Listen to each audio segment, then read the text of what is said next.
Welcome to another instructional video from OWL, the wise choice in fiber optic test equipment. I'm Professor Jim Powers. This video will help demonstrate how to check your micro-OWL2 optical power meter for proper operation using a WaveSource single-mode light source. Patch cables and test equipment should always be checked prior to testing to ensure accurate and reliable test results. This is usually done at the beginning of the testing day. Now in this procedure we will be using the micro-OWL optical power meter and the single mode port on the WaveSource optical source. You'll see that there are two patch cables and one mating sleeve to use for this procedure. Okay, this first cable is used to zero out the equipment as well as connect the WaveSource into the link under test. The second cable is used to connect the micro-OWL into the link under test, and this mating sleeve is used to connect both of these patch cables together for the purpose of making sure they're working properly together.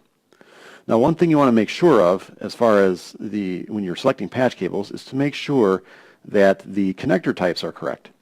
Okay, you have to make sure one end of the patch cables can connect into the test equipment ports and the other end of the patch cable can connect into the patch panel.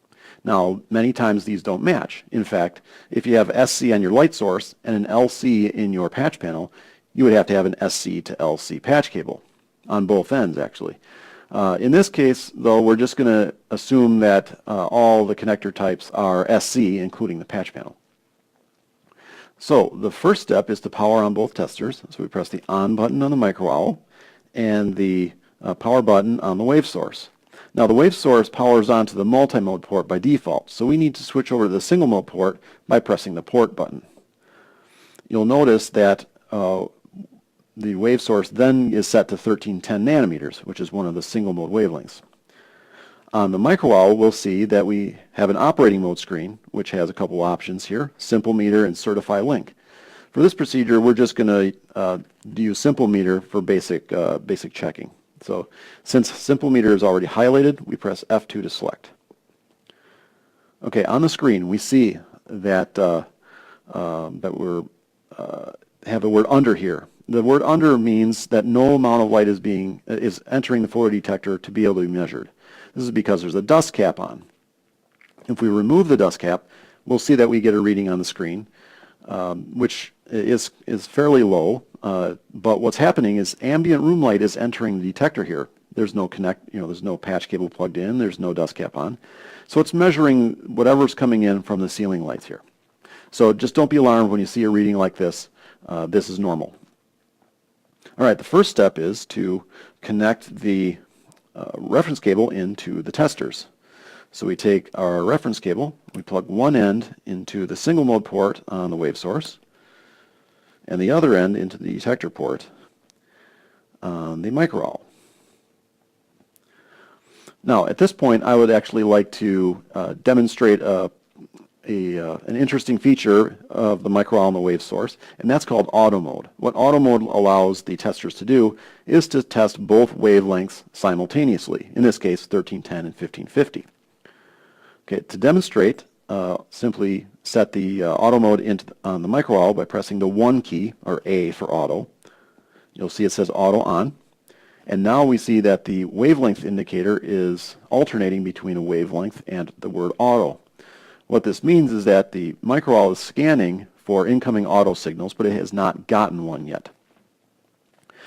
Next, we set auto mode on the WaveSource.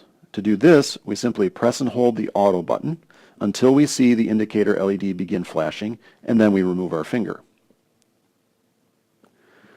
Okay, after a few seconds, we will see that the indicator LED will begin alternating between red and green. We will also see that we have two wavelengths here on the screen, both 1310 and 1550, and we don't see the auto button or auto indicator here anymore. That means we have successfully set the units into auto mode.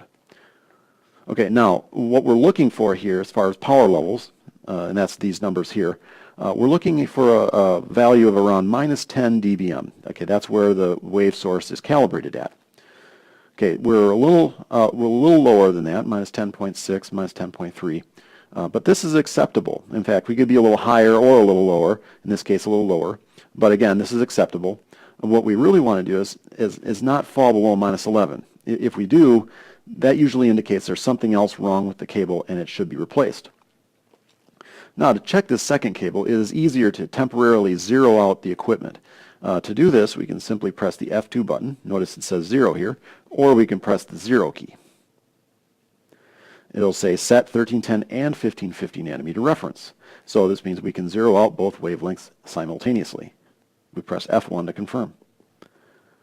Okay, notice now we have a reading on the screen. Eventually we'll see both readings on the screen, in fact. And they should say around -0 or 0 dBm, or I'm sorry, 0 dB.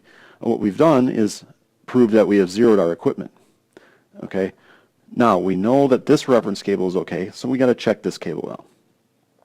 To do that, we disconnect from the detector port, and we will lose auto mode here briefly. And we will also be measuring room light. You'll notice that the reading here, see it's not in auto mode anymore, or it's in auto mode but not getting an auto signal, and it's measuring room light. What we do is we connect the second cable in via the mating sleeve into the micro-owl detector. Okay, and we give it again a few seconds to go through its cycle. And what we're doing is we're looking for a value, or actually what we're looking at is the loss of this patch cable and this mating sleeve together. Okay, what we want to do is make sure that it's not exceeding about ½ dB or so, because the reason we're doing this is that we want to make sure that this cable right here, because we did not zero it out, is not introducing too much loss into the link under test. In this case, it's not going to introduce any more than, say, 1/10 of a dB, which is good. So we know that both of these cables are working together. We know both of the testers are measuring at their calibration level, so we can continue on with our test. If the power level falls below the acceptable power level range, debris such as dust, dirt, or finger oil may have collected on the connector end face or in the equipment's optical ports. Thoroughly clean and inspect all connector end faces and equipment's optical ports according to industry standard cleaning procedures. Several cleaning cycles may be required. Keeping connectors and optical ports clean at all times helps to keep test equipment in good working order and proper calibration, ensuring accurate and reliable test results. When not in use, dust caps should be kept on fiber connectors and optical ports to keep debris from collecting on the surfaces of the connectors and ports. During testing, it is highly recommended to clean and inspect both connectors and optical ports every time a connection is made. Failure to properly maintain your test equipment could needlessly result in costly repairs. For example, over time, repeated connector insertions into a dirty optical port could grind the debris into the optics in an equipment port.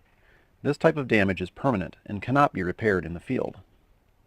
If the problem still exists after thorough cleaning and inspection, the patch cable may need to be replaced.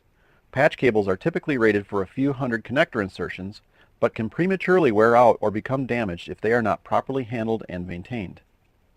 If the power level is still too low, even after patch cable replacement, contact OWL technical support for assistance. This has been another instructional video from OWL, the wise choice in fiber optic test equipment. For more information about additional instructional videos or OWL fiber optic test equipment in general, please visit OWL's website at owl-inc.com. I'm Professor Jim Powers. Thanks for watching.